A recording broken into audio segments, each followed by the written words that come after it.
Hi everyone, today's video is going to be on one of the first ever sliding sports, the skeleton. Yes, the one where you lay head first and you go down a frozen water slide on a lunch tray basically. Now it doesn't sound like a fairly safe sport, but imagine when it was created kind of in the 1800s where you didn't really have any safety gear and no one really had any idea what they were doing, but they were going down a giant frozen water slide head first anyway. Now, before I get into the history of the sport, if you're interested in sport history or Olympic history, check out my channel and subscribe for bi-weekly videos. You can also follow my Instagram for sporty history fun facts. I would appreciate it. Thanks, and let's get started. Now, firstly, for the sport, I want to cover the name of the sport and how it got it. Now, it could come from one of two places. One origin is based on the misspelling and anglicization of the Norwegian word skjalli. I think that's how you pronounce it. I'm not too sure, but here it is anyway. And they somehow took that and turned it into skelly.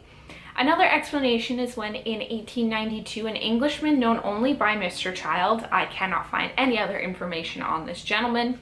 He seems to be a mystery. Now, this guy created a metal sled for the sport. Now, apparently his friends looked at the sled and claimed it looked like a skeleton. Now, I have some questions about this. First thing that popped up into your head was a human skeleton looking at a sled going down a ski hill. Like, how often does that just pop into your head? Two, what did this sled look like for people to think it looked like a skeleton?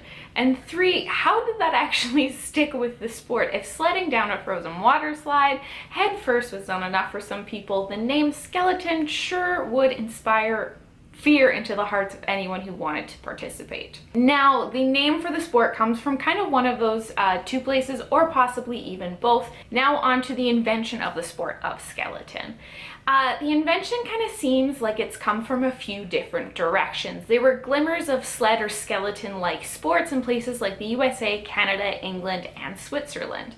Now, the idea for the frozen water slide built in the Alps is from the renowned Cresta Run in St. Moritz, Switzerland, which was built in the 1870s. An owner of a local hotel in that area by the name of Casper Badrut is considered to be the godfather of a lot of these modern Winter Olympic sports like sledding, bobsleigh. Now, his hotel business was highly successful, and he was often developing new activities for his wealthy visitors for the summer and winter months. However, during the winter, tourism tended to slow down a great deal, as his most kind of popular client were British travelers.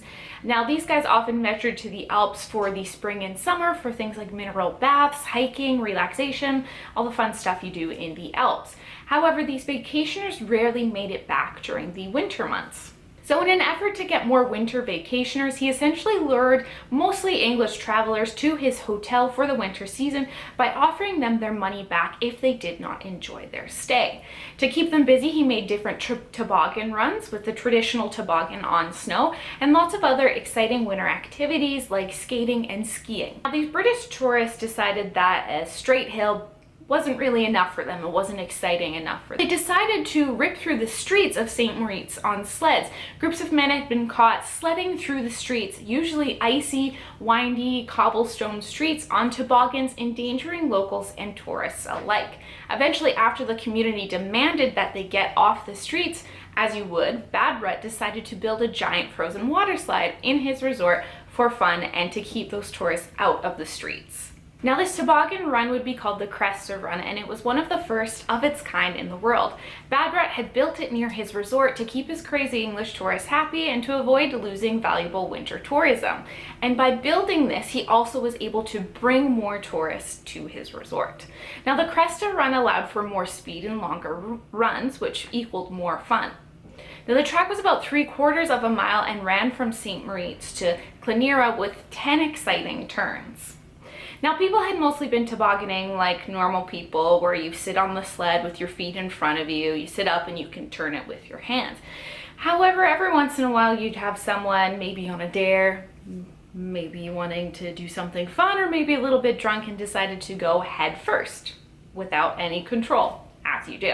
Now, Badrut's efforts eventually worked and increased winter tourism to his resort and to the Swiss Alps in general. Now, the popularity of the track continued, eventually leading to another track built nearby.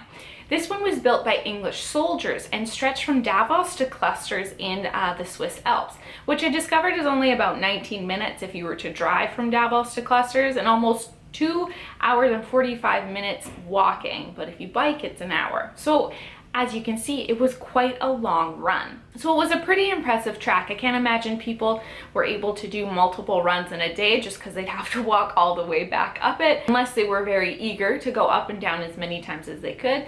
Now, skeleton would remain a sport that was practiced mainly in Switzerland for the next few decades. It's not until 1905 that a skeleton competition was held in Merschlag, Austria. In 1906, the first Austrian championships for this sport were held on Semmering Mountain. They were held again in 1908 and 1910 with a few competitors from around the region. They mostly came from places like Austria or Switzerland that had easy access to the Alps. Eventually, the sport's popularity continues to grow with a few different competitions being held in Europe's mountains. In 1923, the International Federation of Bobsleigh and Tobogganing was established and became the governing body of skeleton.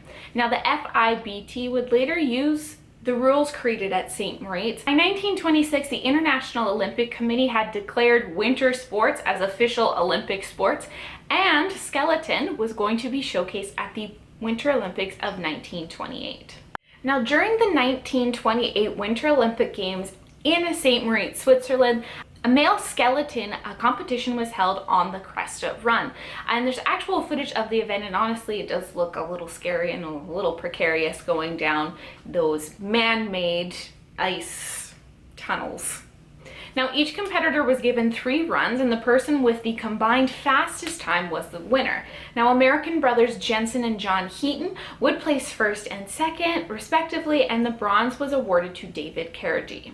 Now, the men's skeleton event returned to the Winter Olympic Games in 1948 when they returned to St. Moritz. An Italian, Nino Biba, who lived in St. Moritz, would win gold, and John Heaton returned to win silver. Now, skeleton was not featured at the Olympic Games after 1928 and before 1948, as there weren't really any other tracks of its caliber at these different locations for the Winter Olympics, because it was very labor intensive and very expensive to create and maintain a track such as this.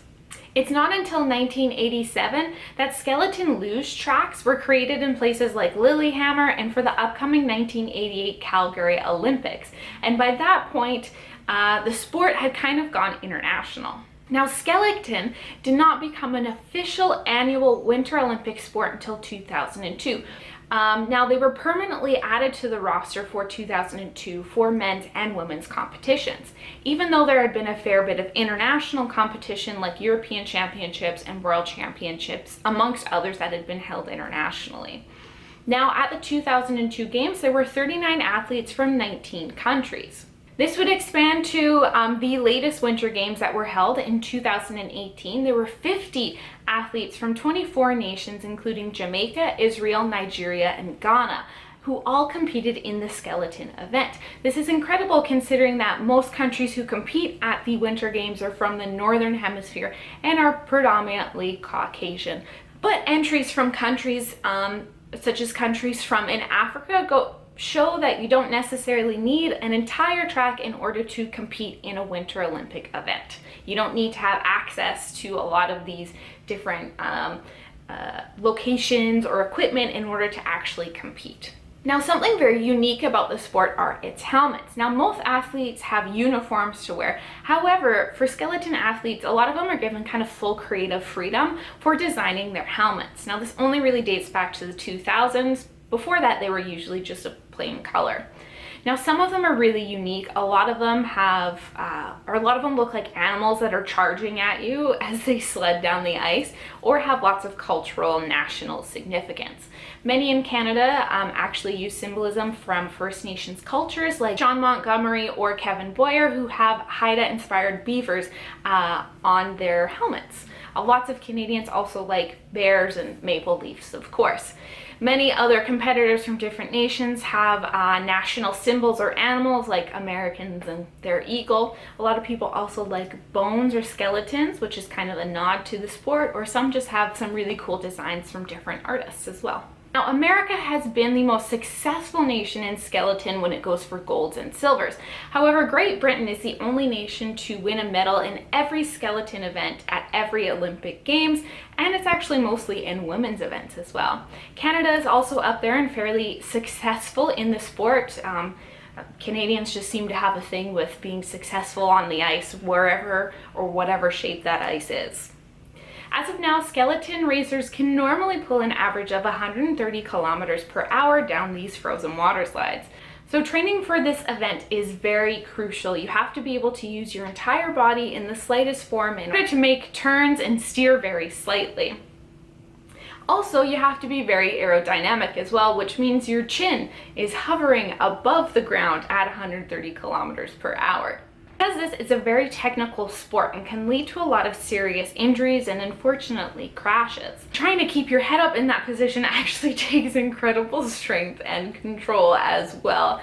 And so it takes a lot for these athletes to actually compete and do this sport. Thanks for watching. I hope you enjoyed this quick history on the sport of the skeleton, probably one of the more exciting winter sports out there to watch. Now that it's winter and there's snow on the ground, you'll be seeing a lot more kind of winter themed, Winter Olympic, winter sports events coming up on the channel. So if you're interested, you can subscribe and stick around to see more. Thanks for watching. Bye.